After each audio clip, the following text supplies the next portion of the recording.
Interdit par la loi numéro 2014-007 du 29 janvier 2014 relative à la protection de l'enfant, le châtiment corporel, comme rappelé par le ministre de l'Éducation nationale, est un acte qui porte atteinte à l'intégrité physique des enfants, ceux-là même devant être protégés et guidés vers l'instruction, l'éducation et la connaissance dans des conditions bienveillantes. La lettre là, c'est un rappel, sinon en réalité dans le règlement intérieur, il est formellement stipulé que le châtiment corporel est interdit. Donc une fois que c'est interdit, donc nous devons nous conformer maintenant à cette lettre qui nous dit de ne pas le faire.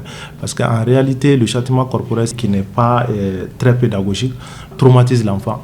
Donc quand on voit que l'enfant ne comprend pas, maintenant ne comprend pas, on peut utiliser d'autres moyens au lieu d'utiliser chaque fois le châtiment corporel, souvent qui peut aboutir maintenant à d'autres choses maintenant auxquelles on ne s'attend pas. Dans les communiqués, le chef du département souligne que l'école doit être un refuge de paix et en appelle les enseignants à adopter des méthodes d'éducation plus respectueuses des enfants. À nos collègues, je leur dis de faire attention, de se plier aux lois, mais aux autorités aussi, je leur demande de moraliser les lois, d'adapter les lois à nos contextes. Le châtiment corporel, quand vous essayez de prendre un contexte historique par rapport aux avantages et aux inconvénients du châtiment corporel sur notre éducation, vous allez voir qu'au moment où le châtiment corporel était plus persistant, nous avons eu les meilleurs produits.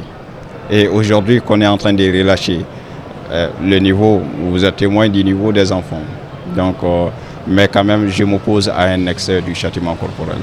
Même si le département promet de mettre à la disposition des enseignants des ressources et des formations pour les aider à mettre en œuvre des pratiques éducatives appropriées, des alternatives ne manquent pas chez certains. On dit que l'enseignant doit avoir vraiment une main de fer maintenant dans un gant de velours. Ça veut dire qu'il ne faut pas être trop dur, il ne faut pas être maintenant trop mou avec les enfants. Mais on peut se faire comprendre avec les enfants sans pourtant utiliser le châtiment corporel. Donc tout dépend vraiment de la maîtrise de la classe, de la maîtrise de soi. Le problème même c'est quoi? Nous avons affaire à des enseignants souvent qui ont des problèmes maintenant de pédagogie. Sinon certains cachent leur carence pédagogique à travers ce châtiment corporel, pensant qu'en utilisant ce châtiment, ils peuvent avoir le résultat escompté, alors que tout dépend vraiment de la pédagogie que l'enseignant utilise en classe. Chez nous, donc, nous l'interdisons, mais il y a d'autres moyens que nous utilisons comme la punition.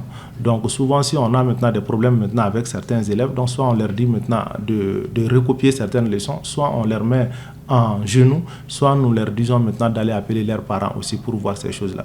Pour rappel, la loi précitée prévoit des sanctions, notamment des peines d'emprisonnement à l'encontre des personnes qui violent cette interdiction.